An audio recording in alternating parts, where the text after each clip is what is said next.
बहुत पुरानी बात है। एक विशाल जंगल में बहुत से पशु पक्षी रहा करते थे। उनके बीच एक रंगीला नाम का बड़ा ही नेक हिरण भी रहता था। वो बहुत ही मेहनती, मिलनसार और परोपकारी था। वो अपने मन, कर्म और वचन से सबका ख्याल रखता था। किसी का स्वास्थ्य खराब होने पर वो हालचाल लेने के साथ साथ उसके उपचार की भी व्यवस्था करता था। वो जहाँ रहता था वहाँ अपने मेहनत से चारों तरफ हरियाली फैलाए रहता था।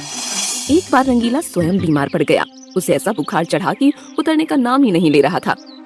उसने स्वयं कुछ जड़ी बूटियां खाईं, लेकिन कोई लाभ नहीं हुआ। उसकी बीमारी की खबर जंगल में फैल चुकी थी, लेकिन उसे देखने के लिए कोई नहीं आया। तब उसका मन अधिक मुरझा गया। उससे उठा नहीं जा रहा था। फिर भी वो उठकर कुछ आगे आया और उसने देखा 2 हिरण उसके इलाके में आ गए थे। वो बड़ी बड़ी हरी हरी घास खा रहे थे। उन्होंने जब रंगीला को देखा तो मुस्कुराने लगे। अरे रंगीला, कैसी है तुम्हारी तबीयत? हम तो तुमसे ही मिलने आए हैं, तुम्हारा हालचाल जानने आए हैं। हाँ रंगीला, हमने सुना तुम्हारी तबीयत बहुत खराब है, तो हमसे रहा नहीं गया, इसीलिए चले आए हैं। अब बताओ कैसी तबीयत है? तबीयत में कुछ फर्क नहीं आया है, अब कोई दूसरी दवा लेनी पड़ेगी। हाँ, अच्छी दवा लेना, अपना ख्याल रखना। तुम आराम करो, हम चलते हैं। रंगीला मुड़कर अपने अड्डे की तरफ चला और इधर ये दोनों हिरण फिर से रंगीला के इलाके की हरी हरी घास खाने लगे। मैंने इस जगह के बारे में जितना सुना था उससे भी अच्छा पाया। रंगीला ने बड़ी मेहनत से गुलशन सजाया है। चारों तरफ हरियाली ही हरियाली है। देखकर और खाकर तबीयत हरी हो गई। आज पेट भरकर खा लेता हूँ, कल रंगीला से मिलने के बहाने फिर आऊंगा। मुझे रंगीला की तबीयत से क्या लेना? ये हरियाली खींच लाई है मुझे, मैं भी तुम्हारे साथ कल आऊंगा। दोनों हिरणों का जब पेट भर गया तब वो वहाँ से चले गए। अपने इलाके में जाकर वो रंगीला के इलाके की हरी हरी घास की तारीफ करने लगे। अरे भाई, यहाँ सूखी घास खाते पड़े हो। जाओ रंगीला के दरबार में, वहाँ चारों तरफ हरियाली ही हरियाली है। वहाँ जाओ, रंगीला का हालचाल पूछो और पेट भरकर हरी हरी घास खाओ। रंगीला बहुत अच्छा है, बड़ा नेक है। उसके बीमार होने पर भी हमें हरी घास खाने के लिए मिल रही है। इससे अच्छी बात और क्या हो सकती है? बहुत सारे हिरणों की टोली बन गई और सब रंगीला के पास पहुंच गए उसका हालचाल पूछने।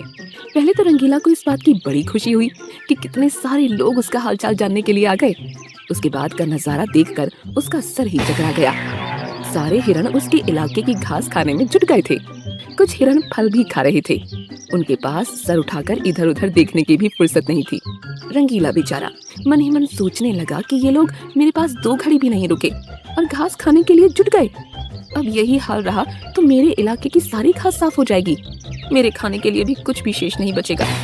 कुछ देर बाद रंगीला का एक मित्र मोनू भालू आ गया। उसे आने में देर हो गई थी। माफ करना दोस्त, मैं तुम्हारे लिए औषधि की तलाश में गया था और मुझे बहुत दूर जाना पड़ा। औषधि तो मिल गई, लेकिन आने में देर हो गई।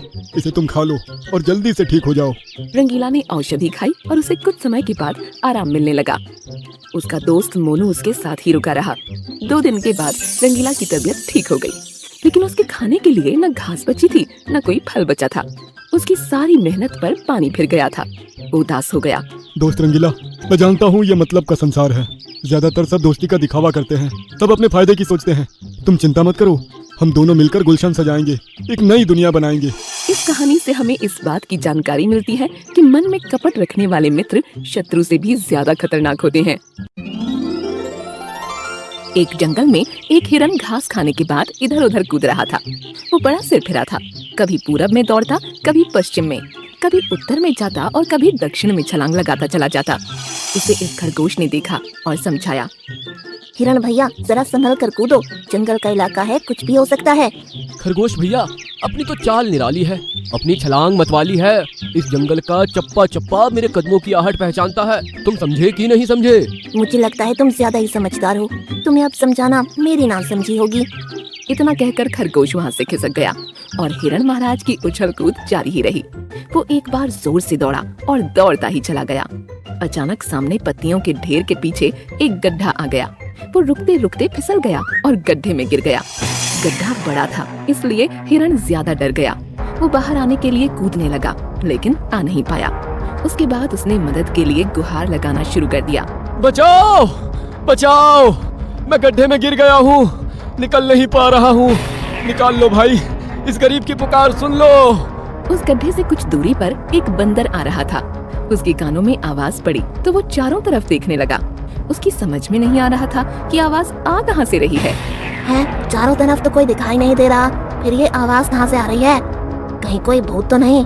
अरे मैं भूत नहीं हूँ, मुझे बचा लो, बड़ा उपकार होगा। अरे भाई तुम दिखाई क्यों नहीं पड़ रहे हो? क्या आकाशवाणी से बोल रहे हो? अरे मैं गड्ढे के अंदर हूँ, तुम्हें कैसे दिखाई दूंगा? गड्ढे के पास में आओ, मेरी मदद करो। बंदर को पास में पत्तियों के पास एक गड्ढा दिखाई पड़ा। वो धीरे धीरे पास में पहुंच गया। अंदर देखा तो हिरन महाराज मदद की विनती कर रहे थे। अरे हिरन भाई, तुम गड्ढे के अंदर कैसे पहुंच गए? भैया नासमझी के कारण बहुत बड़ा धोखा खा गया। अब तो मैं अंदर हूँ, सही ढंग से बता नहीं सकता। खरगोश ने समझाया था, मैं नहीं समझ पाया था और गोता खा गया। मैं तो तुम्हें निकाल नहीं पाऊंगा। अगर कोशिश करूंगा तो खुद ही गिर जाऊंगा। अब तो तुम्हें हिम्मत दिखानी होगी, ऊंची छलांग लगानी होगी। बहुत सारे जानवर वहाँ इकट्ठा हो गए। हर कोई नई नई तरकीब सोच रहा था। खरगोश ने एक तरीका निकाला। हिरन भाई, हम लोग तो तुम्हें निकाल नहीं पाएंगे। कुछ देर बाद यहाँ से चले जाएंगे। इसके बाद एक भयानक बब्बर शेर आने वाला है। सुना है बड़ा खूंखार और भूखा है। यदि उसने तुम्हें देख लिया तो समझ लो सीधे ऊपर का टिकट कट जाएगा। खरगोश की बात सुनकर हिरन डर गया। प्राण के भय से उसके अंदर न जाने कहां से बड़ी ताकत आई। उसने सांस खींचकर एक ऊंची छलांग लगाई और गड्ढे से बाहर आ गया। बाहर आकर वो अपने पराक्रम पर इतराने लगा। ये पैंतरा मेरा पुराना है, कभी कभी आजमाता हूँ और लंबी छलांग लगाता हूँ। वो सबके सामने अपनी बड़ाई हाँक रहा था। उसी समय सियार ने प्रश्न किया। अरे हिरन भाई, तुम्हारी नजर तो बड़ी तेज है, इतना बड़ा गड्ढा तुम्हें दिखाई नहीं दिया? क्या गड्ढे ने तुम्हें अंदर खींच लिया? अम्मा यार सच सच बताओ, तुम गिरे कैसे? सियार के प्रश्न पर हिरन खुश हो गया। सियार भाई, तुमने अच्छा प्रश्न किया है, मेरा दिल जीत लिया है। अब मैं सही जगह पर आ गया हूँ, इसलिए इसका उत्तर बताने में मुझे अधिक आसानी होगी। सभी लोग एक तरफ खड़े हो जाओ, मैं बताता हूँ कि मैं गिरा कैसे। हाँ। हिरन पीछे आया और जोर से दौड़ते हुए उसी गड्ढे में कूद गया। इसी तरह मैं गड्ढे में गिर गया था। उसकी इस हरकत से सभी हैरान रह गए। अरे भोंदू, तुमने ये क्या कर दिया? अपने आप को फिर से गिरा लिया। खरगोश भाई, तुम नहीं समझोगे, ये अपना अंदाज है। अभी फिर से छलांग लगाऊंगा और बाहर निकल आऊंगा। ये कहकर हिरन ने ऊंची छलांग लगाई, लेकिन बाहर नहीं निकल पाया। 2-3 बार उसने कोशिश की, लेकिन सफल नहीं हुआ। ये हिरन दिमाग से पैदल है, भला कोई गड्ढे में फिर से गिरने का प्रयोग करता है। बार बच गया, फिर अपनी ही मूर्खता से फंस गया। अब तो लगता है ये गड्ढे में ही रह जाएगा। नहीं नहीं, मैं गड्ढे में रहा तो शेर मुझे खा जाएगा। मुझे बचा लो यारो। बड़ी देर तक तमाशा चलता रहा। हिरन कूद कूद कर फिर से गड्ढे में फिसलता रहा। इसके बाद बड़ा जिराफ वहाँ आया और उसने गर्दन को झुकाया। फिर इसके बाद हिरन को बाहर निकाल लिया गया।